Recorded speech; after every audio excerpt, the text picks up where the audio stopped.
Hey everyone, and welcome to another video. It's Simon from Inklips. Today I'm excited to share my first video for the Create a Smile Stamps video team. I'm going to be showing you how to use Prismacolor pencils and color with many different techniques. We're going to be using the Uplifter stamp set today, and I love all the images in this stamp set, and today we're using the one with the little bird holding the banner in its beak, and I also love all the sentiments that pair along with these images that are just so positive. I'm going to be inking up my stamp using the Memento Tuxedo Black ink, which I find to be very good for coloring with colored pencils, so this is the ink that I use most often for this technique. I'm going to stamp that down onto some Nina 110-pound cardstock, and I'm going to start coloring with these colored pencils. In the past, I've used Crayola colored pencils to color in my images, and I always tell you to build in layers. Well, that's the same goes with the Prismacolor pencils here. You still want to build in layers, however, the color does go on much easier because there is a much softer lead inside of the pencil. So you can almost add your color effortlessly onto your image. This did not take me very long at all. You really do want to work in layers though, so I used about 4 to 5 colors for each image here, which might seem like a lot, but for colored pencils, it really does help build up your layers and make it look a lot better. Now, since this is a fairly simple image though, for the bird I only used about 4 colors in here, and for the other layers on him I only used about 3 because they are very small areas, so you kind of have to just figure out how many colors would look right in an area. So I'm just going to finish adding some color here with this medium shade, and then I'm going to move into a lighter shade of pencil. It's almost like a little tiny bit lighter. It's not too much lighter, but like I said, we're working in layers here and lots of them, so just having some colors that are almost similar to each other make it look really nicely blended, and it actually is easier to blend even then with kind of a similar color than you had to the last one. So I've skipped a couple of different layers here that we've done, and I moved on to the lightest color here, and I'm just going to be using that to blend all of this out here and kind of highlight those center areas as well. And you do want to leave those center areas blank as you're coloring in that darker area, because then when you add your lighter color in here, it'll really look definitely highlighted and much lighter in the center than it is on the side, which is a really nice feature here. I also find that adding that lighter color blends out the color a little bit more, and you'll see that in just a minute here as well.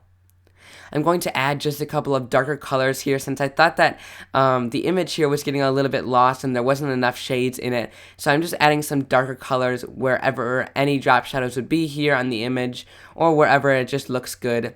And then I'm going to come in with my lighter color and even blend those out.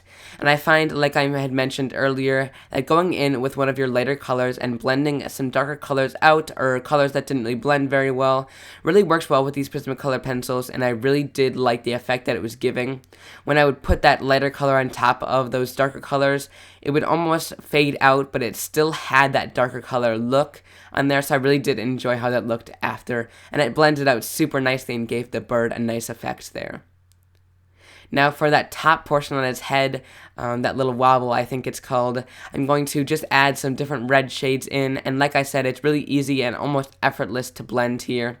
And I'm just adding those colors on with about 4 or 5 different colors there, building up my layers. Okay, so once I've done that, I have also colored in the beak the same way, and I'm inking up my sentiment and stamping it down. It says keep smiling, which I just love that sentiment.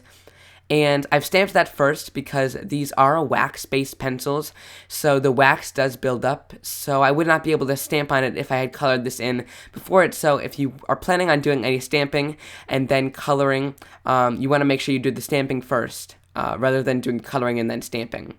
So after that was stamped, I'm adding some lighter gray shades on the edges of my banner here, just kind of coming in on the edges, because I did want it to look white, but in order for things to look white when you're coloring them and give them a lot of depth on your card, you do want to add some gray shades that are really light and make it almost give the illusion that it is still white. So now I'm going to make a sky background here, and we're going to go through 4 different shades of blue, and I'm just going to kind of make it look like it was colored pencil. I don't really want to blend it out too well here, and so that was kind of my intention with this. I really wanted it to kind of look like it had scribbly edges there, and it wasn't too perfect. So I'm just kind of not really trying to blend my pencils here, but like I did mention earlier, it's almost effortless. So they did blend really nicely through this background, and I did think it turned out really well. And I'm not going completely to the edges with my color here because I did want it to look kind of rough as I was adding the color down. And then we're just adding our last color in here. And like I said, not going completely to the edges. Okay, so after that color has been added in, I'm going to be adding some twine more near the top of the card. And this is just some natural twine here. And I'm just going to futz around with the bow until I like it. But I've wrapped around the twine 3 times, and then I'm tying the bow here. And once I've got that ready, I'm going to add on that little bird there, holding the banner. And I've added that onto my card. I've added a piece of pattern paper behind it from Create a Smile Stamps. It's a wood grain pattern.